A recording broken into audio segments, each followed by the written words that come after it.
पंजाब की वज़ीर सेहत डॉक्टर यास्मीन राशिद की लॉन्ग मार्च फायरिंग के वाक़े में ज़ख्मी अरीब शकील के घर आमद। नन्हे अरीब शकील की आदत की और कहा कि चेयरमैन तहरीक इंसाफ इमरान खान की खुसूसी हिदायत पर अरीब की आदत के लिए आई हूँ। बच्चे की सेहतियाब होते ही इमरान खान से मुलाकात कराई जाएगी।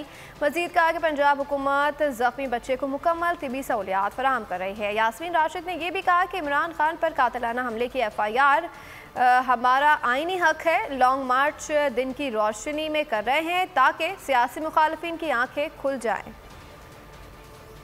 मेडिकल लीगल हो चुकी है क्योंकि इसका सारा इलाज जो है वो डिस्ट्रिक्ट हेडक्वार्टर हॉस्पिटल गुजरावाला में है। मेडिकल लीगल फॉर इट असल में तो खून इन लोगों ने बहाया है और इमरान खान साहब का बिल्कुल ये सही मौक़िफ़ है कि FIR उनकी मर्जी के मुताबिक लिखी जाए। ये तो कॉन्स्टिट्यूशनल राइट है हमारा। जिन लॉन्ग मार्च को ये कहते हैं कि कामयाब नहीं है, आगे करें जाके लोगों को गिना करें किस तरह लोग बाहर निकलते हैं। खान साहब ने खास तौर पे कहा था कि दिन के वक्त हम लॉन्ग मार्च करेंगे ताकि लोग देख सकें।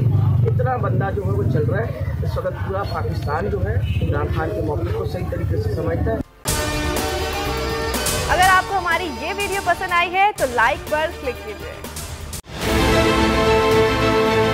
बहुत अच्छी कवरेज की है। ये मार्च की तो जबरदस्त कवरेज थी। बॉल की प्रॉब्लम सबसे बेस्ट थी।